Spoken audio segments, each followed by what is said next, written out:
Listen, everybody needs a fairy godmother, just somebody to look out for them. Some people call me their fairy smoke mother, others their internet big sister, but you can call me Hannah, the host of Smoke Sash. So come hang out, let's light up and talk everything there is to life. The good, the bad, the ugly, the embarrassing. I've got a story for it all.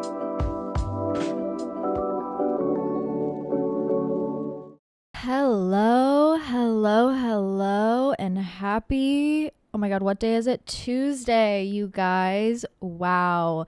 The days are blending together for me personally because I just had, quite frankly, one of the longest weeks, actually, maybe fastest, debatable weeks of my life. Okay, we'll get into the story time here soon, but I am so incredibly thankful for having my mental illness days early in my life, my crash outs early, my lose my fucking mind moments really early in my life, because if I had not gone through all those things and known how to deal and handle stress, this week truly would have pushed me over the fucking edge in a way that is incomprehensible.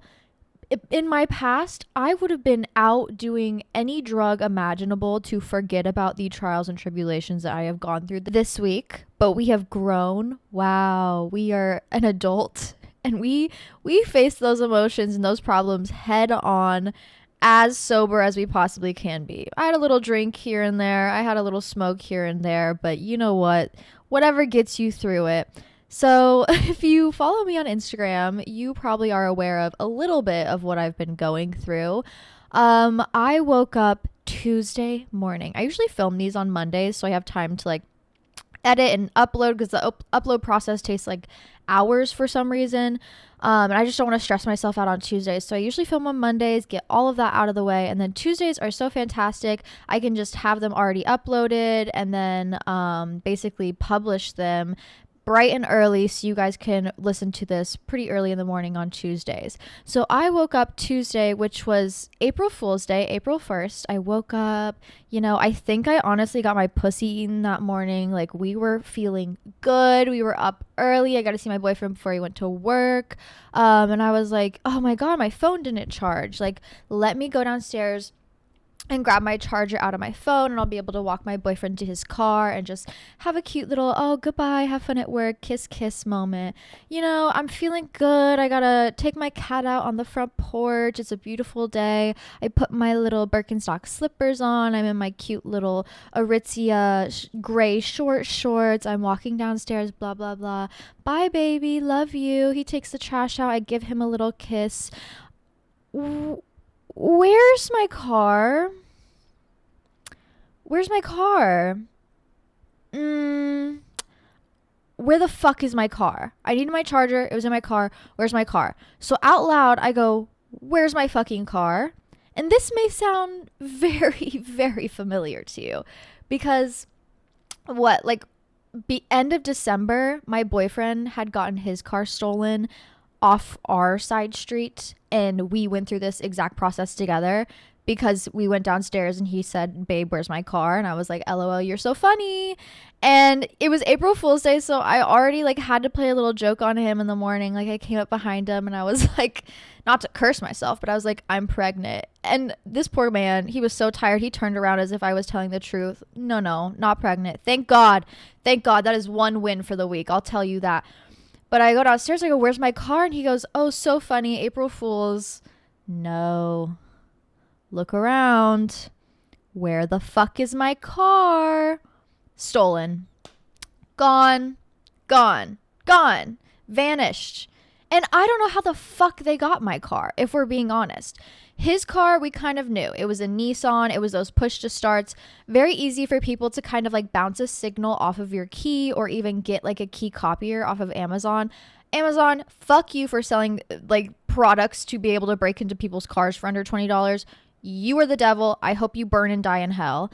But my car is a very, very old car. It's a beater car. I've been driving it for quite some time, at least 5 years now, since my last whole incident. And my car luck is not the best, I'll tell you that. But I would rather get my car stolen than get into a traumatic car accident like I did 2 times prior. So my old car was like very old Mazda, only one key that could get into the car. It wasn't even like there was no way that you could have like a push to start or like any sort of key fob that would unlock it. You literally had to manually put the fucking one key that I had in, turn it, unlock it. Not only that, but I drive manual. Like, how the fuck do they even drive my car? If you can't drive stick, then how the fuck are you stealing my car? And all over these car Reddits, these car theft Reddits, they're like, the best car theft deterrent is having a manual. Lies, because they swoop that shit up. Gone, immediately gone. Honestly, I've been looking for a new car. I've been talking about it for a while. So I do kind of attribute this to like my manifestation in some sort of fucked up way. Because the funny thing, the funny fucking thing that the universe loves to do, and I have faced this every single time, is you will get to where you want to go always. Always. Those manifestations you have, you will receive them. It'll never be in the way that you thought it would, though. It'll never be the path that you thought you would take. It'll never be how you think it's going to happen. It's going to be a little scary and fucked up and a little, ooh, I'm nervous, but you will get there eventually. And I have been kind of manifesting a new car for quite some time. My old car, it was just kind of giving out on me. I mean, I was almost at 300,000 miles. She had done me well, but I was a full-time nanny in that car, so the back seats were just all sorts of fucked up from kids and their sticky fingers and crumbs. I had like a deer head in my car for some reason. I don't know. It was a wild ride. It was fun while it lasted. She was so cute. She did me well. But it was time for me to like be an adult and have an adult car. So I had been putting it off for quite some time and really just taking my time looking for cars and is the car market good right now? No. Are the prices good right now? Well, I'll keep waiting it out until my car actually gives out. Well, guess what? No more time to wait it out, babe. It's gone. You don't have a fucking car. And no, it wasn't towed. I thought about that too, because sometimes I park going the opposite direction, which really isn't a big problem because the street I live on, we are really the only apartment here. So we all know each other. We all know the cars. But what the fuck? I'm like ready to move as well. If you don't know, I don't think I've told you guys where I live. I live in Westport in Kansas City. No, I'm not doxing myself. It's a very large area, but it's a big bar and crowd scene. Not only that, but I live right off of a street that directly connects to the highway, like 4 blocks down. So I get why this is a big theft area. If they get into your car and they can drive it, they can just take off 3 blocks down the highway and be gone, disappear into thin air. If anybody sees a teal Mazda 3 with a pro-choice sticker on the back, please let me know. I would at least like my plates back at the very fucking least. But my God. And then at that point, it's like, all right, babe, well, no choice. You better go get your car.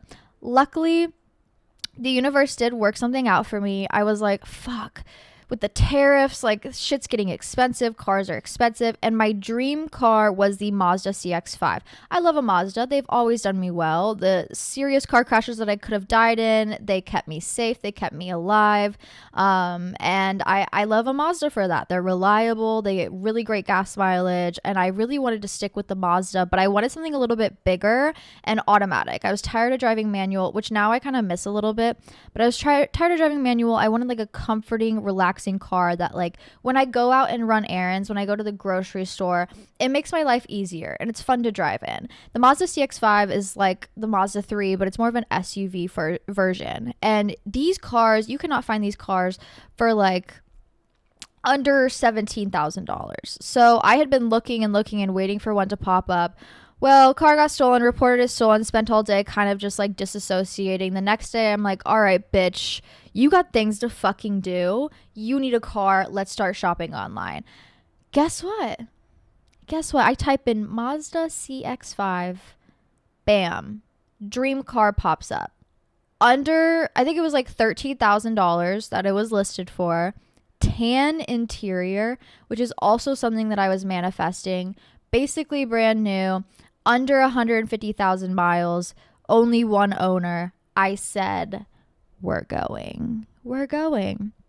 My dad is such a big car guy, and he kind of let me take the ropes here because in his opinion, and this is how I was raised, and I think this is a really great way to go about cars, especially when you're younger. Pay cash, pay cheap, get a reliable car, don't worry about a car payment. That is ultimately the best hack. But I understand if you want to get something that's a little bit more nicer, not everybody's going to have $15,000, $20,000 to drop on a car. So usually car payments come, in handy there. And this time around, I was like, you know what? I'm in a place in my life where I'd be comfortable with a car payment. And I do want something a little bit nicer. I do have the cash to drop, but not that much, obviously. So let's go look at it. Let's go check some things out. And my dad's like, you know what? All right, fuck it. Let's go. So he picks me up at like 9 a.m. the next day, and we go to this car dealership. We're like, hey, we want to look at this Mazda CX-5. He's like, I think it's sold. We're like, fuck, okay, whatever. We had a couple other cars we wanted to go look at. Thank you for your time. He's like, well, let me go check just real quick. You're already here. Like, let me go see if we have it on the lot. He's like, well, the keys are here, so I'm assuming the car's still here. Let's check it out. We don't have like a hold on it for it being sold or anything. Like, let me pull it around front. I would like to say car dealers are the absolute worst. I'm in the business of sales, and like with food and wine, and I do a lot of sales, and I do at least like $1,500 to $2,000 of sales every single time I work. Like, I be pushing, you know what I mean? Car dealers are the worst because they make everything seem like an inconvenience to you. And for that right now, or to them, like their job is an inconvenience. Having to pull a car around is an inconvenience. Oh, there's a scratch right here. Like, sorry, that sucks. Like, guess what? We're going to charge you extra. I don't know. They're miserable. They're evil. They're spiteful. And there's something about that makes me want to just argue. Like, if you want to have a diva off, babe, we can have a diva off. And what's best is me and my dad are both Geminis. So when we link up together with an objective in mind, that shit's getting done. That shit's getting done. So we test drove this car. Fantastic. Amazing. I was like, Dad, this is my dream car. It drives really well. Like, I want this fucking car.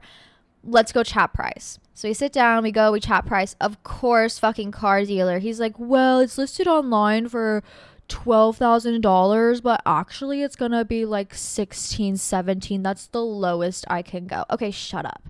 Me and you both know that's the lowest. That's not the lowest you can go. Oh, taxes. Oh, dealership fee. Oh, blah, blah, blah. Bitch, shut the fuck up.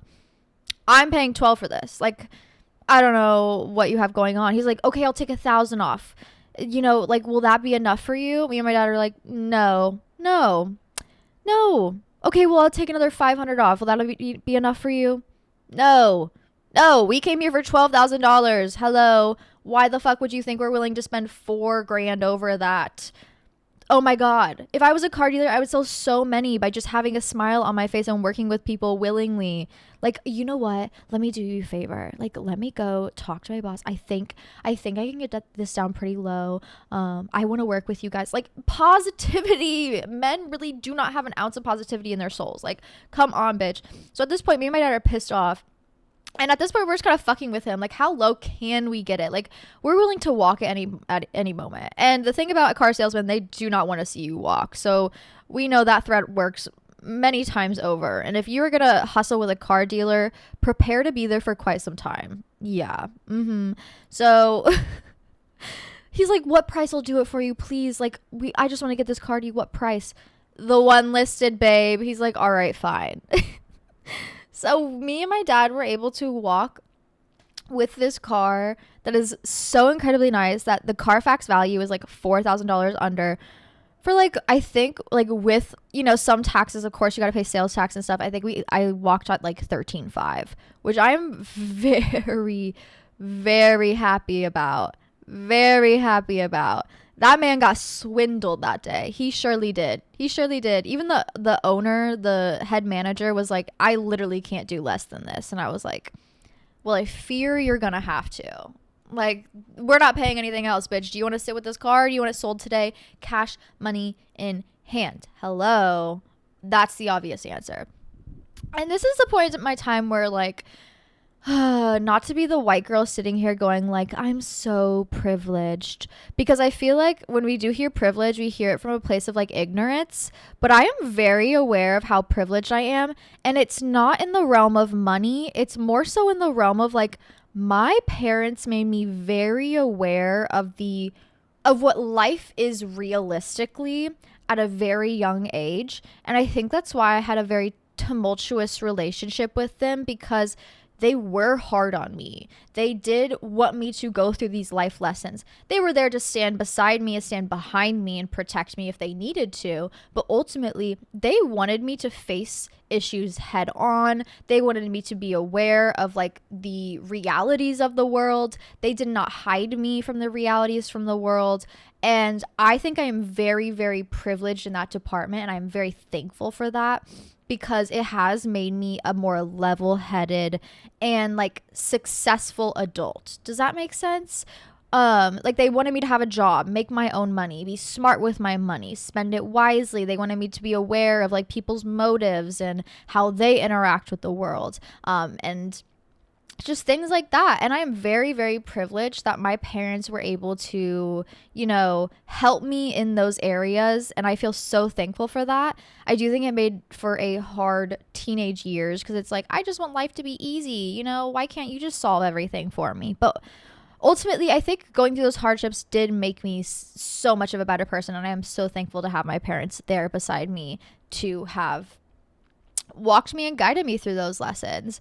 So thank you, Dad, for helping me not verbally fist fight this man at the car dealership, and for securing me the dream car that I've been wanting for like months and months and months and months. Like I said, manifestation does come to you eventually. Is it in the way that you ever could have thought?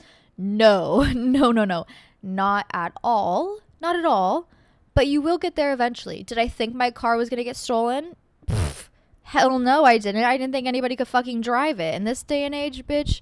But ultimately, I was able to secure a big manifestation of mine for the year, which was get a new car, let alone my dream car. Are you kidding? Thank you, universe. Thank you for that. I am so thankful. Every lesson is a blessing. Health and wealth. We persevere. Anyways, the week continued on. My cat had another vet checkup because I was a little afraid. You know, he was feeling a little timid. He was feeling a little, you know, nervous to use the restroom. And I'm a crazy fucking parent. This is really preparing me for when I have children. I do not care if I am seen as psycho or helicopter, bitch. My child is in pain. I'm taking them into the doctor, and you're going to listen to me. So I know the vet's like, this bitch is fucking crazy. Well, I make another appointment and we show up, and I'm like, I don't know. It seems very enlarged back there. I'm worried. And the vet's like, oh gosh, okay, well, let's see. And he goes, oh, great. Yeah, it's abscessed again. Ugh. You guys, we just had surgery 3 weeks ago. Already abscessed again. I know where this is all stemming from. It's a chronic infection that we have not been able to fully clear. Antibiotics are not working. The flushing didn't work because I don't think he was fully able to get in there. And it's all stemming from the first ever abscess that he had, which was like end of December. What they did was they lanced it and they drained it, but they didn't flush it or treat it with antibiotics. So essentially it healed back up with the original infection still present. And that infection is what we have been fighting for the past 4 months after. So my doctor was like, you know what? It's abscessed, but I think this is kind of what we need. He's like, listen, I had somebody cancel tomorrow. I want you to bring your cat in, which it was like Friday. He's like, I want you to bring your cat in Friday, 7:15, right when we open. I am going to perform, you know, first surgery of the day on him. So then you're able to get him back by the afternoon. And then I'm like bright-eyed, bushy-tailed, like ready to handle this. One thing about spite is you'll get shit solved. And this vet at this point was very spiteful because, I mean, if I was a doctor, I see all of this as like math equations, as like problems that I want to solve. And he's definitely that way, where it's like, I gotta get this shit figured out. Like, at this point, I'm spiteful. Like, I have to get this shit figured out. It's my job. Like, I gotta do it. So he's like, bring him in tomorrow, 7:15. We will lance it. We will fully flush it. Like, we'll have enough space to actually work and to actually clean it out completely. And then we will hopefully let it heal, and hopefully that is the end of the infection if we can completely flush it out and completely fill it with antibiotic fluids. So I'm like, okay, all right. You know, with this week, you know, at least I got a car to drive. I'll drive him here again in the morning. It's just like, wow, my gosh, I have been working to try and solve this for so long. And so 7:15 a.m., drop Danger off at the vet. And usually, last time I dropped him off for surgery, the like nurse picked him up and took him back, which was so sweet. But this time the doctor came out. He's like, we have the room set up. Like, I'm literally going to take him back there and immediately sedate him. Like, he doesn't have to wait around or wait on anything. Like, we're going to get this shit handled. He's like, I also took another look at all of the previous visits and paperwork and everything. He said, I feel very, very confident that, you know, the first time around, since they didn't flush it, actually being able to flush it out this time, to lance it and flush it out this time, will fully, hopefully, guys, please pray. Like, oh my God, mentally, I cannot do this anymore. I love him. I will happily keep paying the money. I will happily keep mentally going through it. But like, this poor cat deserves to just like rest and not go to the vet 2-3 times every single month. So that was performed. He is healing well. He is very, very sad that he has to wear his little cone, but he looks like a very cute little flower boy, so that's okay. Ultimately, I know it's for the better, so he's getting plenty of treats and love while we go through this. And then we have a checkup on Thursday just to make sure it's healing correctly and everything's going okay. But oh my God, cat surgery, that was a Billy. And then brand new car, that was a chunk of money to drop. Your girl, wow. But manifesting health for Danger, manifesting clean butthole for Danger, manifesting no more abscesses for Danger, manifesting health and wealth for Danger. That's my next big manifestation. If I can manifest that brand new car outside, manifesting he is happy and healthy, and this is the end of this abscess journey, because you guys, it makes me want to rip my fucking hair out because I can't do anything. That's the one thing about being like a control freak. It's like, goddamn, I just want to do something. I want to be able to do something, and no amount of research is like able to solve the problem. I am literally psycho. I'm downloading vet PDFs of like textbooks and reading over things like crazy level helicopter mom. It's just because like I want to get this solved. I probably dropped like $4,000 now on this cat, and once again, happy to do so. I would take out care credit if I had to, but like, he just needs a fucking break. That poor doctor's office has seen enough of him. They're like, we love you in Danger. Like, you guys are so sweet, but please, you have to stop coming back. I'm like, well, it's not up to me. Goddamn. We gotta get this asshole figured out. So yeah, that was my week. How was yours? How was your week? Oh my God, I didn't even tell you another part of the week. Yes, it keeps going. If you haven't noticed, I don't know if you guys really pay attention to like anything behind me. Oh, there's a little cardinal outside. Whose grandma's outside my house? Anyways, so right after my car got stolen, I was like, ooh, we got to do an evil eye spell immediately. If you have not done an egg cleanse before, I find them very helpful. It's just like an energetic evil eye spell to get any sort of like negative or mean-spirited energy off of you, and then able to kind of like send it back to them times 10. I also love like a freeze spell if you have a specific person in mind. In this case, no specific person in mind, just like, goddamn, we got to get this negative energy off of me. If you want the full breakdown, it's on my Patreon. Also, if you want to support me through these hard fucking times, please become a Patreon member. It is, in my opinion, it's so worth it. I'm Patreon members to many different people, and I post a lot on my Patreon, a lot more than all these other people do. astrology updates, spells, spiritual Sundays. I do an extra episode every single week where I answer every single one of your questions. Like I think last week we did like a full maybe hour and a half episode. It was fantastic. Please come support. I love you all so much. Please. And to save you a few dollars, join online and then download the app so the App Store doesn't charge you crazy prices, because Apple is swindling you guys, okay? And not just on Patreon, on every single app that you purchase through, there's a 25% increase. So purchase online and then download the app and then log in. All right, save yourself a couple dollars.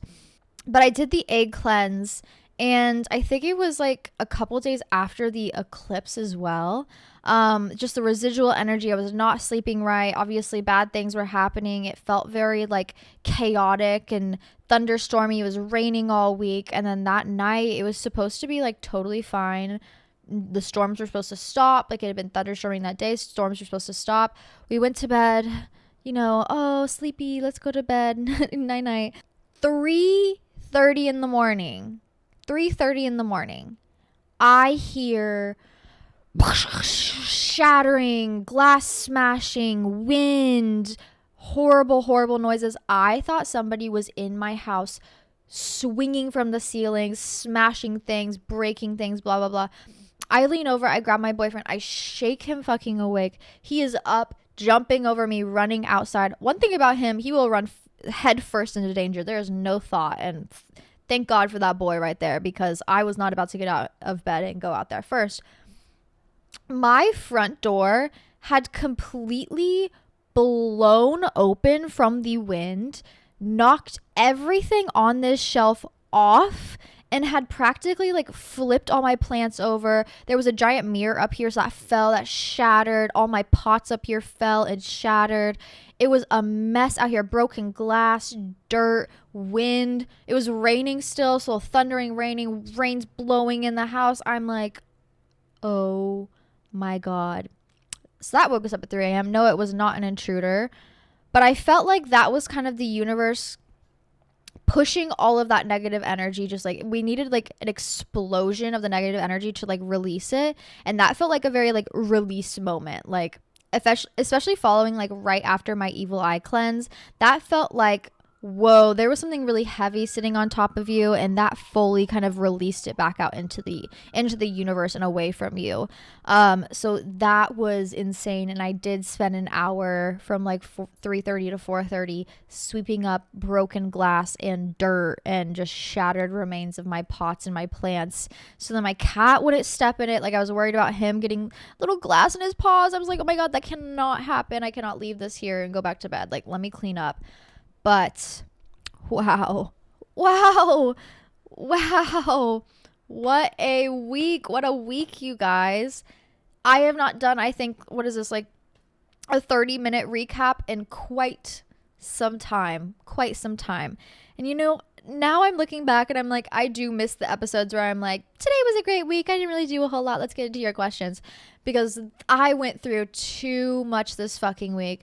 And you know what? Everything does work out in the end, period. That's the one thing. Like whenever I go through hard times where it feels like, wow, I'm getting beat over the head again and again and again by life. Like truly there is a dent in my head. I cannot take any more blows. The one thing you really have to lean heavily on and rely on is just like, you will figure it out, period. You have no choice, ultimately. You will figure it out. You will get to the point where it's like, you know what, there's broken glass and dirt all over the floor. You will sweep it up and clean it up and everything will be back to normal. Your car got stolen. Guess what? You will find another car. You will have another car to drive. You will be okay. Your cat's sick. Well, guess what? He will eventually have to be better, no matter how many surgeries you have to go through or, vet visits, he will eventually be better, period. So please, if you ever go through a hard time, a tumultuous time, a chaotic time, remember, it will all eventually work out. That's the one thing I truly have realized about life. And going through just like so many crazy experiences so young, looking back on it, at the time, I had so many mental breakdowns of just like sobbing, rolling around on the floor. Why me? Why me, God? And it's like, sure, you can waste your time and your energy like screaming and crying and rolling around on the floor. And if your emotions are that big that you do need to release like that, absolutely, totally go for it. I don't know what it is about the experiences I've gone through that it feels like I'm on a permanent, like, high dose of Lexapro all the time. I truly do not shed tears that often unless it's like I love something so much so I'm crying. It's good tears. But at this point in my life, bitch, it's like, all right, get the fuck up. Stand the fuck up. Get that broom, get that mop, clean your shit up. We'll figure it out one step at a time. Truly forget the big picture. Focus on what's in front of you. Handle that one step. You'll figure out the next step after that. Take it slow. Stand strong by yourself. Rest and relax as much as you possibly can. But truly, truly, at the end of the day, you will figure it out. Always. And the universe will always bless you with those manifestations. But my God, be aware. It'll never happen how you would expect. It never does. It never does. And I don't know why it always shocks me. Like, girl, you know this. It never does. But the universe has a funny way of playing shit out. April Fool's Day, my car gets stolen. I posted that on my Instagram and people were like, LOL, girl, so funny. No, this is not a joke. This is like a warning, a PSA. So next, I'm manifesting a new house. Please, for the love of God, I do not need this apartment to burn down in order to receive it. I would like that transition to go smoother than anything else. But that's on my next goal. So this weekend was very much chill, relax. I drove my little car around to go get groceries. Me and my boyfriend went and looked at a house. It was not good. That's okay. I'm taking my time. I'm perusing. It'll all work out eventually, I promise. But yeah, mama needs a self-care week. That's for fucking sure. Mama needs a fat margarita, a joint, and some chips and dip, which is exactly what I'll be doing this evening. And I cannot wait. But that's my recap for the week. Wow, you guys. I know. After all that, I think we should fucking smoke a bowl. Am I right, girls? And then we'll get into what questions you guys have on your mind. We'll do a little bit of a longer episode since I rambled on here. And hopefully I'll be able to get to a few and answer them thoroughly. My bong is dirty. Do not judge me. This is a safe space. But let's hit this shit. Oh, good news of the week, you guys. We're going to do a limited restock on the fairy bongs. Canna Style did confirm that. It won't be for quite a few months because obviously, like, these are really beautiful glass pieces. We got to do production, we got to do shipping, all that jazz. So if you did not get your hands on the fairy bong, do not worry. There will be more dropping. It is way more limited than the first time around, but I just wanted to get a few more out there for the people who did miss out on it. I get like 3 DMs a day that are like, please, I need it. You girl, please. So don't worry. They will be coming back, but let's fucking hit this shit, girls. Cheers. Do you guys ever shave your kitty bald and then it feels like you got poison ivy? Is that just me? My God, why is shaving like the absolute worst? I love like a clean, smooth kitty. And don't get me wrong, I do keep my bush. She's just like a top bush. She's not like a full bush, So I just shave like the sides and the lips and all that stuff. But like still, even that, goddamn. I feel like I just got bit by a million fire ants. No matter what I do, I will do everything right too. I will do exfoliating. I will do moisturizing. I will shave with the grain always. I will not wear anything tight or restrictive down there for like 24 hours. And still, it'll always fucking feel like crazy down there. I remember, I can't believe, I remember the first time I ever shaved like my puss bald. I think it was 8th grade. And I had like just been allowed to shave my legs. I wasn't allowed to shave my legs until 8th grade. Then I was like swimming and I was like, all these girls have their legs shaved. Fuck it. Like, let me ask. It was before I even wore makeup. Why was I shaving my puss bald before I even wore makeup? I don't know. Probably the unrestricted internet access I had at a young age. But also, speaking of unrestricted internet access, why did my parents think me having unrestricted internet access was not going to lead me down this path, was not going to lead me to the internet personality path. Like, duh. Hello. Anyways, I digress. First time I ever shaved, I shaved my pussy bald. And I knew with my legs, like, you shave against the grain, right? Well, I was shaving with, like, against the grain with my puss. And then I wore these tight ass fucking denim short shorts the next day with a thong that was two sizes too small. Oh my God, she was screaming and crying to be set free from those shorts all day. I didn't learn one thing that day because all I could think about was how crazy I wanted to like scratch down there. Oh my God. Shaving is not for the weak. Men be like, women have it so easy. Shut up. When's the last time you shaved your dick raw? Practically. I bet it wasn't recently. The trials and tribulations of girlhood. My God. And who was I shaving for? Probably Harry Styles. Those Wattpad fanfictions had me in a chokehold. And you know what? I miss a Wattpad fanfiction. I do. With my whole entire soul, I miss like wanting to read smut so bad that I would like sneak off to the bathroom to go read for 5 minutes. Or like I would secretly have my phone under my desk in class so I could be reading. The fact that I was reading smut in 8th grade in like English class under my desk or like in history class is insane, but I miss that thrill. I have not had that thrill in such a long fucking time, and the romance novels don't do it for me. I'm so sorry. I know the fantasy romance novels that are so popular with like book talk and stuff, they just don't hit for me like a One Direction bought you from your mom kind of fan fiction. The real demented girls remember AO3 and that website. That's where the real writing was. Except for then you would get like 3 chapters in. You're like, wow, this is the best thing I've ever read. And then it would be like no more chapters because the like author comments would be like, sorry guys, my mom took my computer away from me. Like I haven't been able to finish this. And it's like 8 years later. You're like, oh my God, girl. Someone asked, how do I deal with the fact that not everyone will like me? Okay, because if you turn into like the world's biggest people pleaser, no one will like you and you won't like yourself. So like I would rather like myself and have somebody else dislike me than have me hate myself and someone else dislike me. And like also if you are like too much of a people pleaser, then you end up like Lachlan from The White Lotus. Spoiler, but it is 2 days later, so like you guys better catch up. If you don't want to hear a spoiler, skip like, I don't know, less than a minute. But hello, if you're too much of a people pleaser, then you end up in a 3-way with your brother and you're reaching over and jerking him off because like you want to include him and you're sad that you are not including him and you're not focused on him. You turn into a demented human being, a demented individual. People pleasing is a curse. Please break yourself free. And I was a people pleaser for a long time. I am a reformed people pleaser. What's the opposite of pleaser? I am a person pleaser, and that person is me. We are put on this earth to be liked. And I'm not saying go out there and be a fucking raging bitch. Like, please, be a kind person. We should all be kind people.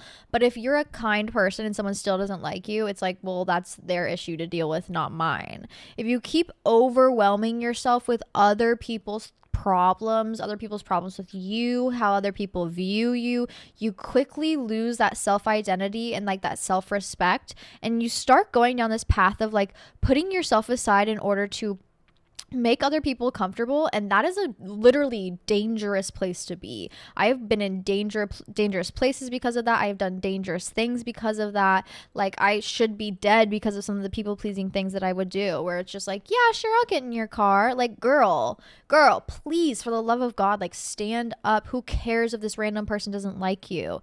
Me and my boyfriend were talking about that. Like back in the pandemic days, I was slinging mushrooms, and the guy that I would buy from, literally I went and I got into his car. Please, this was in the past. I am a reformed person. I don't do this shit now.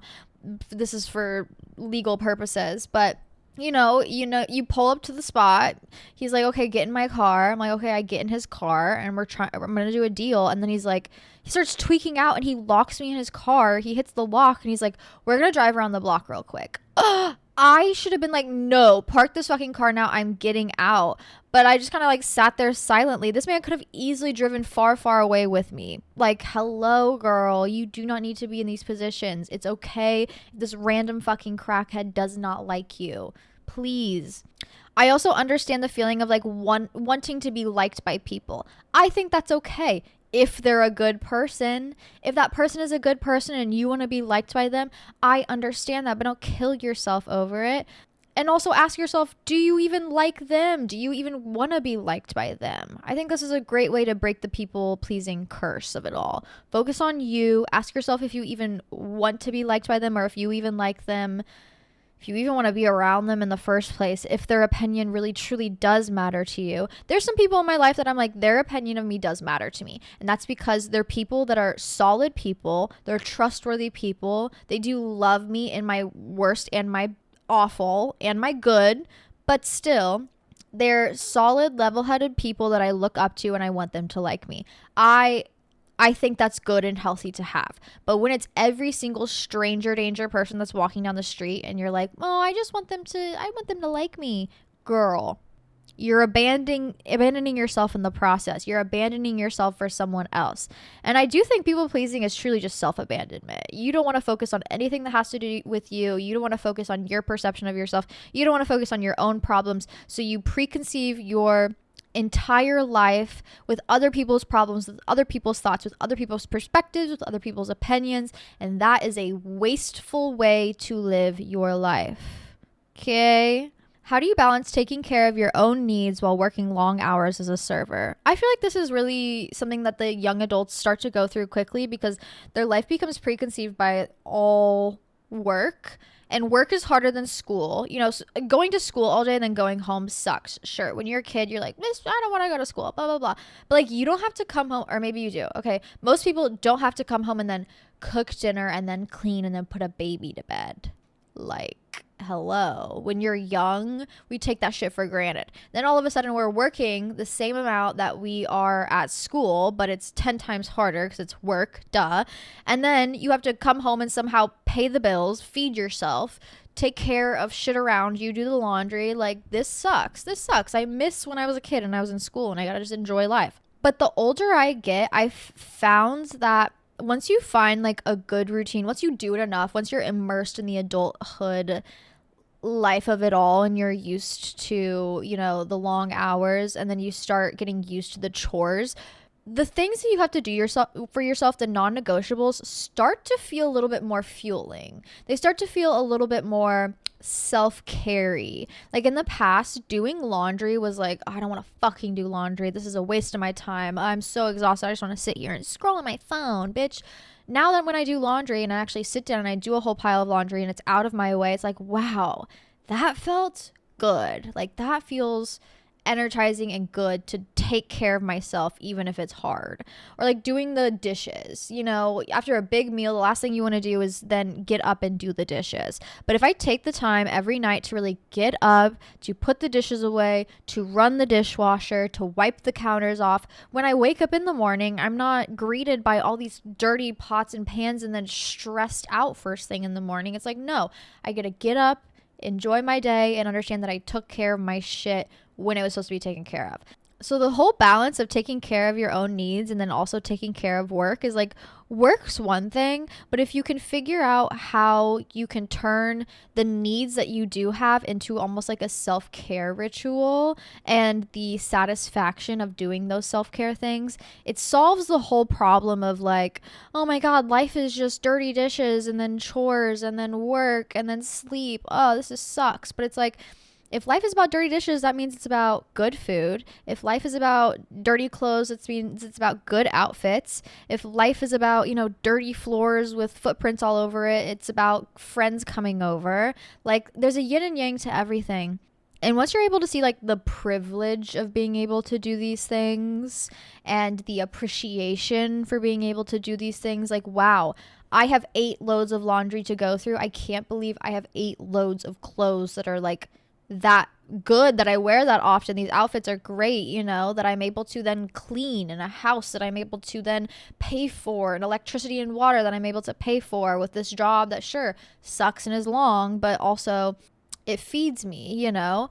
Ugh, I really don't want to go and get my groceries. I don't want to grocery shop and fight the Xanax mommies who are just like staring off in the middle of space with their cart in the middle of the aisle. Like, biggest pet peeve of my life, but also like, wow, I am so privileged to be able to go to the grocery store and buy food that I like, to make meals that I like, to feed myself in a way that I enjoy, and then be able bodied to be able to bring them inside my house and cook for myself and eat a good meal and have pots and pans that are mine.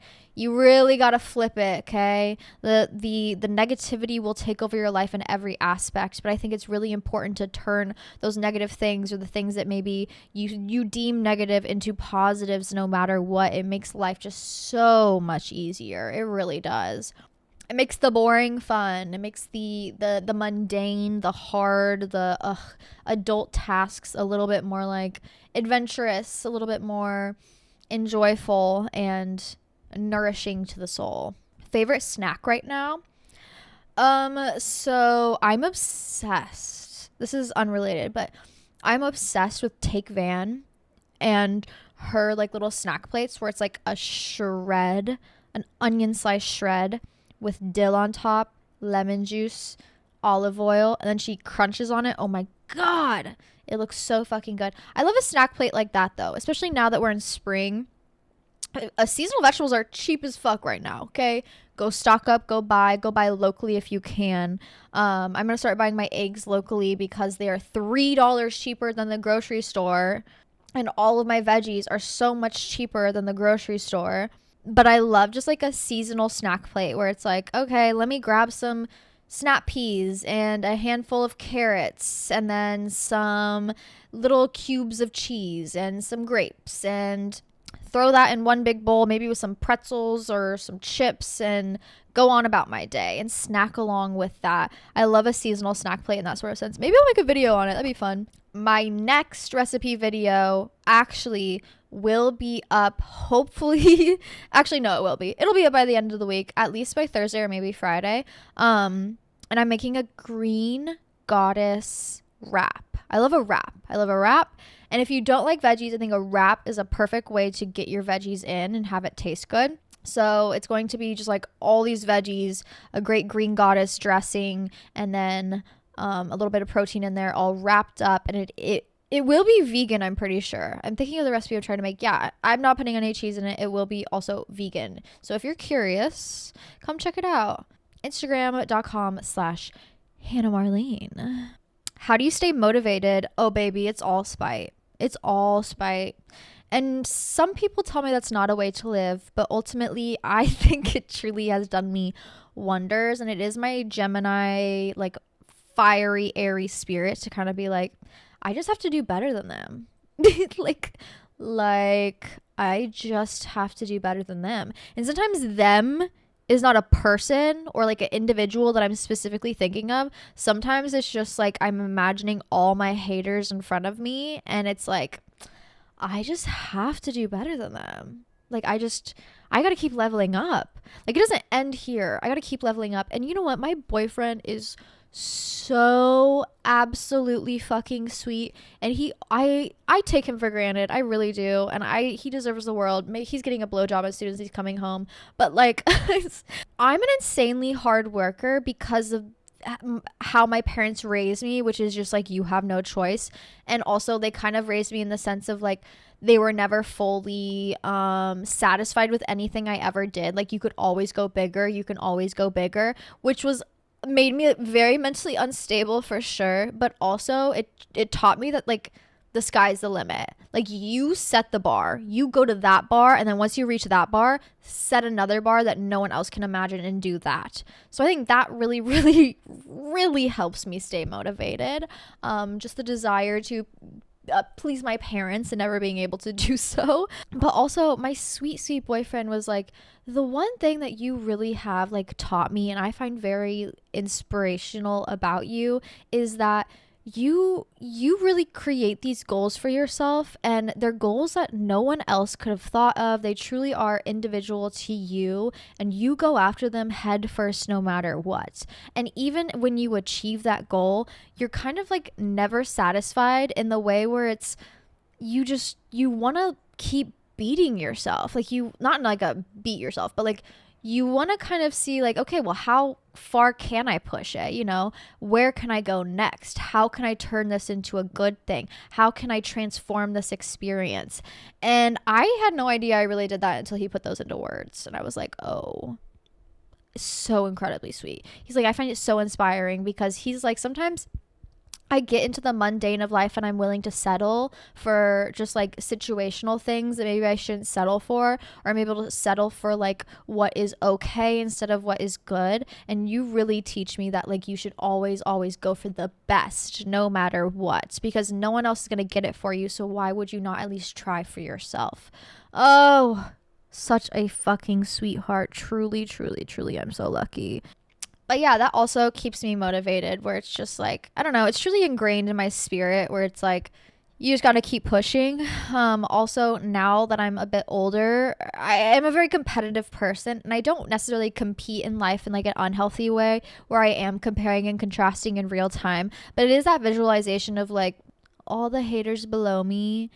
I just have to keep I have to keep getting better. There's no choice. Like I said in the beginning, there's no choice but to get better. All right, you got to keep going. You got to keep climbing those bars. The ladder ends, cool, jump as high as you possibly can. Grow wings out of your back. You got to keep going. You have to get better.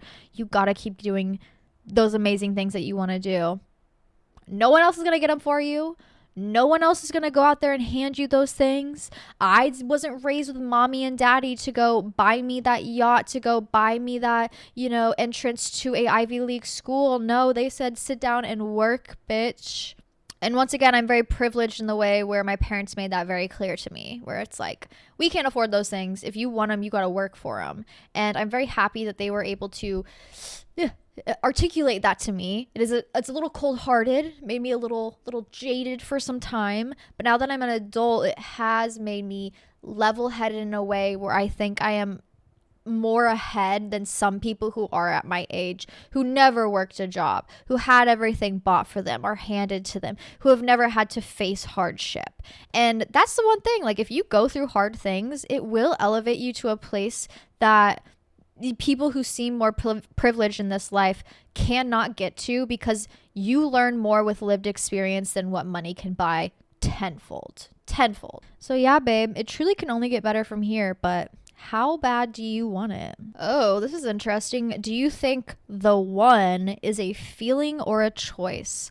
I think it's both. I think it's a feeling at first and then it becomes a choice. And I think any person in a healthy long-term relationship will be able to tell you that. Yeah, it's definitely like at first that honeymoon phase is very, very real. You are living in just ecstasy. You are having a fantastic time. You are like truly, the world could be on fire around you. And as long as you are looking into each other's eyes, you're having a great time. Now, the thing about the honeymoon phase is it is short-lived. It does wear off. Now, I'm not saying as soon as it wears off, you start just like fist fighting all the time. That's not fucking healthy. But it does get into this stage where it's like comfortability, where, you have that high emotion and then it levels out to comfortability, still a positive, a net positive, but not as high enthralling, as the top of the roller coaster truly feels. That's when it becomes a choice. That's when temptation occurs. That's when, you start overthinking things, or you start looking at who you two really are, real, raw, in person. That's when those rose-colored glasses come off, they shatter, they break, and truly in front of you is a human being, flawed, imperfect, who they are. And at that point, that's when it's a choice. That's when it's like, okay, do I love them no matter what? Do I want to be with them no matter what? And I'm not saying you should sit here and be with an awful person. No. But like the one will have, characteristics and flaws that it's like, that's okay. I love them. I'll stand by them. I'll want to be with them. It is an active choice. Absolutely. I also think that the relationship, like that feeling never really wears off. It might not be as high enthralling as it is at the beginning in the honeymoon phase, but it does linger. It's like the eternal flame. If you think about that, the flame in the cave that's just like lingering, small, but still glowing. Like, how the hell is it still there? That's the feeling when you finally kind of get deeper into a relationship, where it's like, it's there, it's present, you still feel it, but truly it is a choice also to want to show up for your partner, to be with your partner no matter what. Help with panic attacks. A girl's been going through it this past week. Actually, yes, I had my first panic attack in a long time this week. Me being like, I was so mentally sane through this chaotic week, and then me being like, yeah, I had my first panic attack in a long time. My panic attacks when I was younger, it would be like dry heaving, vomiting, and they've transformed as I got older into like almost passing out, like losing sight, losing vision, having the ringing in your ears and needing to like sit down. That's how my panic attacks have really transformed. And I had one for the first time. Me and my boyfriend were out looking for houses. It was actually quite a beautiful evening, I will say. Out looking at houses, looking for just like for rent signs or whatever. And then we got barbecue. I have not had barbecue in a long time. And maybe it just like overwhelmed my system, like too much smoked meat plus the chaos of everything that I had gone through this week. But I ate that, and then I sat there and I was like, I have to go to the bathroom. And I went and I took all of my clothes off and sat on the cold tile with my like knees scrunched up like into my face and did deep breathing exercise for like 15 to 20 minutes until I could actually like stand up again. But I do think right now, I needed something to shock my system, which was the cold tile floor. I also see people doing like the ice face dip. So you just fill a bowl of ice and water and then you dip your face in it. It really shocks your nervous system into a different feeling other than just like fight or flight. And then deep breathing exercises to bring that heart rate down, to recenter yourself, to focus on something other than what's causing you panic and anxiety or feeling out of your body. It brings you back into your body. I think those two things in tandem truly help me kind of work through my panic attacks quicker than how I was self-coping prior, which is just like writing it out. You know what I mean? I wish I had tips to be like, this is how you get rid of panic attacks forever. But if you have an anxiety disorder, you know that it's just not possible, and you will occasionally have them here and there, no matter what work you do, because, you know, life has funny little ways of playing tricks on you. And sometimes our nervous system doesn't know how to respond. But I do think with the shocking your system, something cold, don't do hot, but like getting in a really cold shower really quickly or dunking your face in cold water or even just like touching cold floor if it's winter outside, like go put your feet into the cold snow, and then also deep breathing exercises really they work well in tandem. How do you meet more stoner friends? Ooh, wherever you are, bring a joint, go outside to the cigarette area and light up. I guarantee like 8 people will swarm around you. It is a risk, like if anybody has like any sort of disease, but like it's a risk that you have to take in order to make those stoner friends, you know? Like, I'm thinking about high school. I met my stoner friends by being like, who the hell is smoking in the living room of this party right now? I am going to go hang out with them. And that's really where the concept of like this smoke sesh came from. Cause it's like, I remember the high school party days where it's like drinking, sex, drugs. And I really wasn't into the cocaine or Molly at that point in time. I was not ready to get into that. The drinking, yes, but like I wasn't drinking so much. I was blacking out in high school. I definitely was drinking to get a buzz. But really what I was focused on in high school was the weed. So while these people were like fucking in random people's houses in their mom's bed and then like swinging from the chandeliers, and like a lot of the parties we went to were very like, honestly, like not Project X style but adjacent. The cops always came, duh. While all that crazy shit was going on, I was always like, where are these stoners, head on a swivel? Who is pulling out weed? Who is it? It's not going to be me at a party because I did not have that much weed to share. Like, me and my girls would smoke together on the way to the party and on the way back. Duh. But like, where's the weed? Who's smoking? And whenever I would end up in those smoke circles, it was always the randomest fucking people. It was always I'd be smoking with people and I'd be like, I never thought you would smoke. Like, I see you every single day in the hallway and I never thought you would smoke. Or I have no idea who you are. You're from 2 towns over and you're not even smoking. You're just like a nerd sitting on your phone, like playing a video game in the corner. Like, you just want to be a part of it. I love that energy. It's just like, it kind of brings people together in that beautiful way. And then it always got to a point where like everybody's so high and then like talking about their trauma.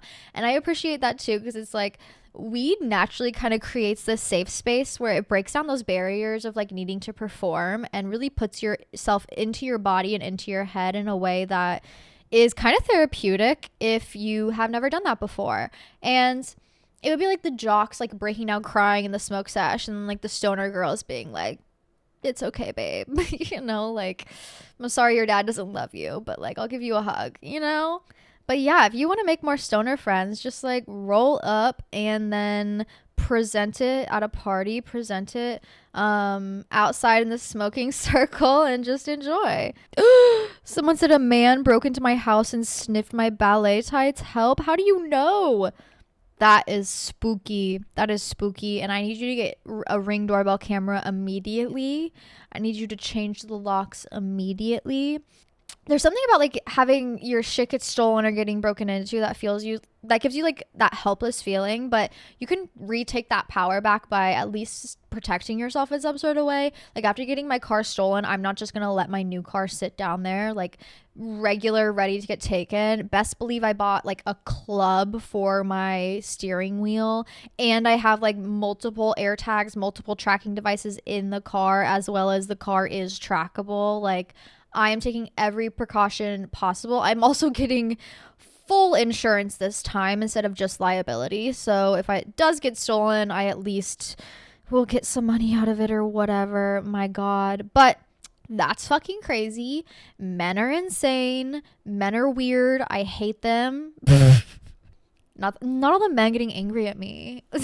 Me being like, I hate you. But yeah, protect yourself, okay? Get that Ring doorbell camera immediately, my girl. My dad is so dumb. He'll do like, he's a feminist, don't get me wrong, but sometimes he'll do like the feminist reverse card where I was like, oh, I got an Apple AirTag. So if we were talking about the Apple AirTag, and if the Apple AirTag is like following you, or someone puts an Apple AirTag in your car to track you, or even if you do it to yourself, your phone will alert you. It'll be like, hey, there's like an AirTag in your area that's been following you, which is good in the long run, because I'm like, well, if a strange man wants to put an AirTag in your car and follow you around, my dad was like, oh, it's strange men, not strange women. I said, yes. He's like, that's pretty sexist of you. I said, yes. I said what I said and I stand by it, Dad. I don't know. He just likes to provoke me. He doesn't mean it. He's just a Gemini man who's like, well, like, bitch, do not try me. I said what I said, and I mean it. Because why are men breaking into women's houses to sniff their ballet tights? I need them all locked up. I know for a fact it was a man who stole my fucking car. That's for sure. Someone said, can you talk about festival season? Yes, I can. It's festival season, and I fear I need to go to a festival. I haven't been to a festival in a long time, and I miss it. There's something about this year that I'm like, I just want to be outside. I just want to go to these festivals. I want to go out. I want to party. I want to have a good time. And I love a festival, no matter what it is. Ideally, I love a camping festival because you can truly immerse yourself into the experience. If you're going to do any festival and it has a camping option, do the camping option always. You will have 10 times the amount of stories. You will meet 10 times the amount of people. You have 10 times the amount of fun. Now, if you are going to camp, make sure you have shit to lock your stuff up, okay? I'll tell you what, you think something's going to get stolen around your house? No. Around your tent? Yes, definitely, okay? Make sure you're at least locking your shit up. That's the only problem about camping or car camping at a festival is, of course, there's going to be thieves. But as long as your shit locks correctly or you put it away correctly, you are good to go. If you're going to do a festival, camp. Always. I thought about going to Lollapalooza this year, but then of course it sold out, so won't be going. But also I thought about it, I was like, it doesn't have camping. I don't know if I would enjoy as much if it doesn't have camping. Like I would love to go to Coachella. I don't know how I get fucking tickets to that. I ain't paying that money. If you have an extra and you'd love to send me, I'd be happy to go. I'll give you any promo you need, babe. Please let me know. But I think Coachella would be so fun for the camping factor and also just like for the headlining and space factor. It's a large festival. There's many places to run around and enjoy. But yeah, I really need to get to a festival. I just have the desire to pull off some fits this year. I've been building my clothing collection, and I actually just went through all my clothing, and I have so much good festival wear, festival clothes. If you want good inspo for a festival, you know what? I gotta give my Australian baddies, their props, because whenever I'm looking for clothing inspo for a festival, I am always looking at the festivals that went on like 3 months ago in Australia during their summer and looking at what they were wearing. So like Beyond the Valley or Groove in the Moo or Splendor in the Grass, like if you go to those Instagrams and then go to like the tagged posts and you go through those baddies outfits, girl, the Australians, they are at least a year ahead of us. In everything, especially with the festival outfits. Those girlies are doing it. So if you need some good inspo, go check out what the Australian girlies were doing for their summer festivals as we have our summer festivals coming up. I have to give them their props. I truly learned festival style through the Australian baddies. So shout out to you girlies. You truly are setting the bar and raising it. But I source all of my festival clothing pretty much vintage. The crazier, the better. The mismatched, the better. The comfier, the better. You're going to see a lot of baddies at Coachella in these crazy outfits. They are not enjoying their time, okay? Their toes are bleeding. They lost a toenail. The chains are digging into their skin. They're not having a good time. They're uncomfortable. I think the best combo of festival outfit is cute and functional and comfortable, okay? The pieces need to make sense. Why are you wearing leather chaps at Coachella? It is hot as hell out there. I know your thighs are chafing. It doesn't make sense. Now, little boy shorts to keep yourself cool makes sense. Pashmina, okay, to keep the dust out of your fucking eyes and to also like hide under if you're doing too many drugs, makes sense. The face mask and the dust, okay, makes sense. Your 8-inch demonia platforms to walk around Coachella does not make sense. Local rave, small little rave, fantastic. You're not walking around a lot. But please, for the love of God, wear things that make sense, that are functional and are also cute. I do thrift a lot of these. Go to your local thrift stores, make your stuff, find your inspiration from the Australian girlies, and I promise you will look killer. But I need to get to a festival because the fits that I could pull out this year would be literally unstoppable. Now, festivals are about music, duh. But I do think it's about like the experience more. So if you can really focus on the experience side by side with the music, you'll have such a just a more fun time. Now, I'm not saying if you really want to get barrier for that one artist, don't go for it. Like absolutely go for it. But I don't think you need to be like the closest person in the crowd to have the most fun. I think the people who have the most fun are the ones who are not afraid to be at the back, not afraid to, run set to set, to go off on their own adventures, to explore, to have a good time, to meet new people. Best way to meet new people at a festival, you gotta have any sort of candy. Not like candy, like eating candy, duh, hello. Bracelets, little toys to give out, little alien figurines, little like, have you seen like the Sprout hair clips? Something to just hand out. It's a great way to like break the ice and be like, I fuck with your vibe. Can I give you something? You will make millions and millions and millions of friends. And that's what I mean by I think the experience does beat the music. I think the music brings the people to the experience, but also don't be afraid if you're like, I can't see the stage. Oh my gosh, like I had a horrible awful time because I wasn't front row. It's like you're having a horrible awful time because you're setting that precedent. You're not allowing yourself to go and explore and have a great time. If you're going with friends too, you're going to lose your friends. It's bound to happen unless you're like tied together. You're going to lose your friends. The bigger group, the better, I do think, because it gives people time to kind of, step away if they need to or hang out with certain people, mix and match. You can have a couple people stay in one place in the crowd and then everybody else can run off and then come back and then switch out. If you can make a totem with a group of people, that's super fun. Great bonding experience. But eventually you're going to lose your friends. You're going to lose cell service. Don't stress it out. You will find them eventually. Focus on the adventure. Run around. Be your little forest fairy that you want to be. Meet new people. Say hi. Go dance with that fire dancer. Go on that Ferris wheel by yourself. Go to that art installation by yourself. Experience. Turn your fucking phone off.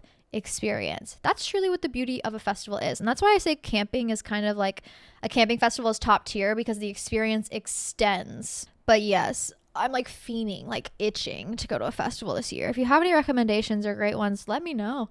One of my Patreon members actually suggested doing like live podcasts from festivals and hosting like a safe space, like that people can go to and just sit and enjoy. Like if you're tripping balls, like come hang out with me at the smoke sesh. Like I'll talk you down. You know what I mean? I think that could be so fun. So if anybody has any connections too, let me know. But also I would love to just like go to a festival alone, pashmina sunglasses on, like, and just be a person in a crowd, you know, lose myself a little bit. It's so cathartic and so nice. And you don't have to do drugs at festivals. You don't.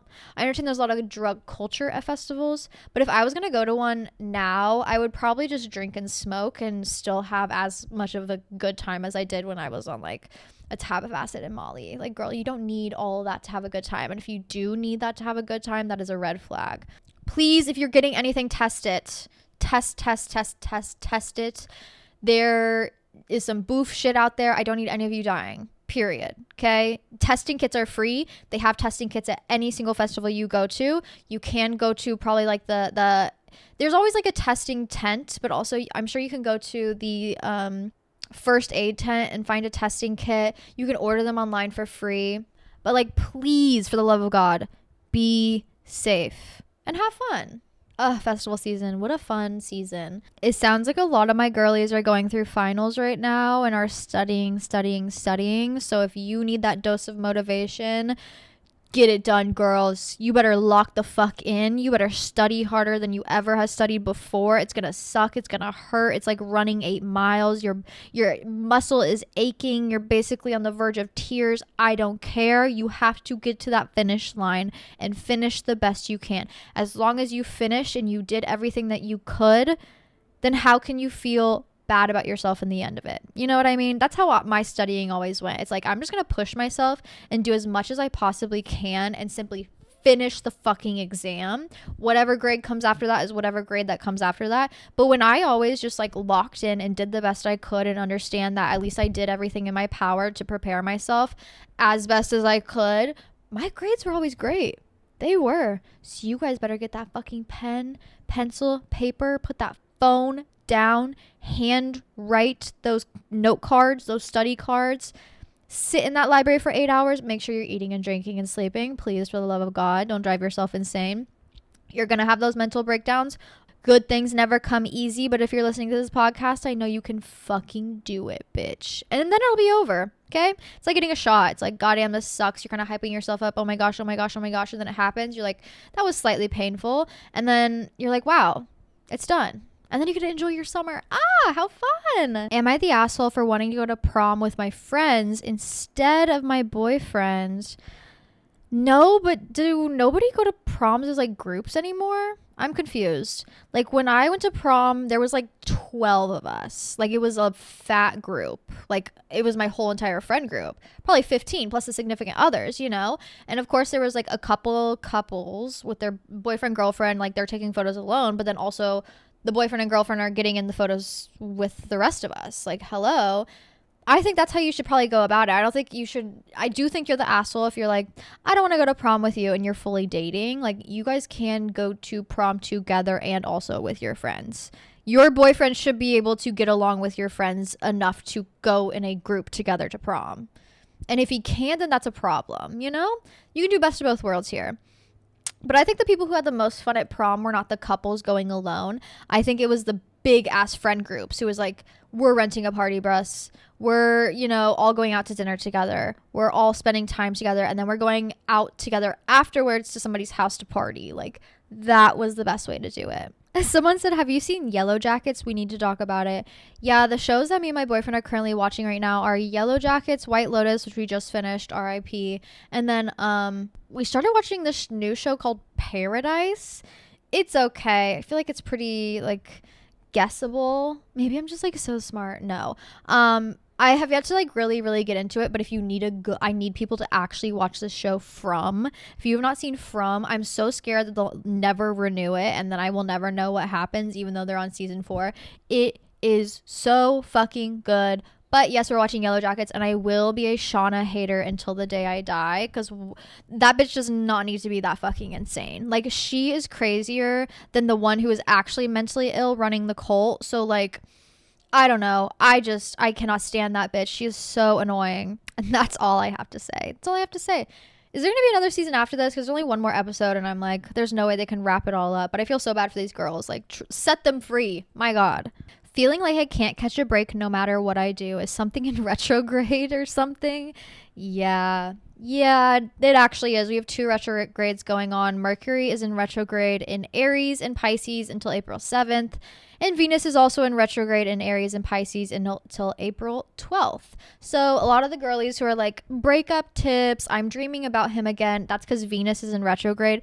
It does not mean anything. Those dreams you're having about your ex situationship do not mean anything. It is a test from the universe to see if you're weak, and you will text them again. It is not a sign of God for you to text them. It does not mean they're thinking about you. It does not mean they want you back in their life. If they wanted you back in their life, they would have said it to you in person, face to face, or at least over text. They would have made it very, very clear. You having a dream about them does not mean they're energetically tied to you, does not mean you're cursed, does not mean they're thinking about you, does not mean they're supposed to be in your life. It is the universe, unfortunately, testing us the hard way to see if we'll go back to things that will continuously hurt us. If you're going through a breakup right now, though, I do think it's what's supposed to be happening. Last breakup I went through was also in a Venus retrograde. And ultimately, it was the best thing to ever happen to me. It was because of like a lot of crazy things happening all at once that it was just like breaking point. We got to end it. I got to get over this. Like I cannot be with you anymore. And it was very, very hard to go through, but I do think it was very worth it. So if you were going through a breakup right now, or you're thinking about going through a breakup right now, I do ultimately think a Venus retrograde is a good time to do so, because it's probably showing you what's truly in front of you and people's true colors. And it's probably showing you the exit as well when you are seeing those things. So follow that exit sign clearly and concisely. Stay strong beside yourself and what you truly need. Now, when Mercury is in retrograde in Aries, Mercury retrograde is truly all about just like reflection, redirection, reconfiguration. When the planet of communication, rational thinking, and gathering data appears to move backwards in the sky, we are invited to slow down, restructure our mindset, and refinish unfinished business. So it feels like things are kind of getting dug up again. It's because you never fully healed from that thing. You never fully figured that thing out. You never fully got closure, and this is your time to do so. This is your time to kind of cut those cords, cut those ties, figure shit out, lay the groundwork, so then when Mercury retrograde stops, you're able to move forward a little bit more stable. Now, in Aries, I do think it's with that fiery energy, it's really challenging us to kind of not be so fast-paced and forward and like angry and assertive, and it's really challenging us to pause and slow down and think before we speak, think before those actions, to not let that aggression build up inside of us so much that we explode. And it also might make things feel now a little bit more chaotic and aggressive than usual. Emotions might be heightened, feelings might be heightened, situations might be heightened, like my 30-minute life recap from the beginning of the week.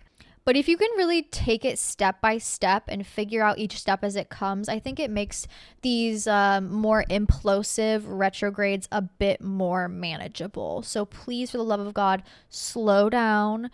Focus on what's in front of you. Don't overwhelm yourself with the big picture. Don't get involved with the pettiness or the drama.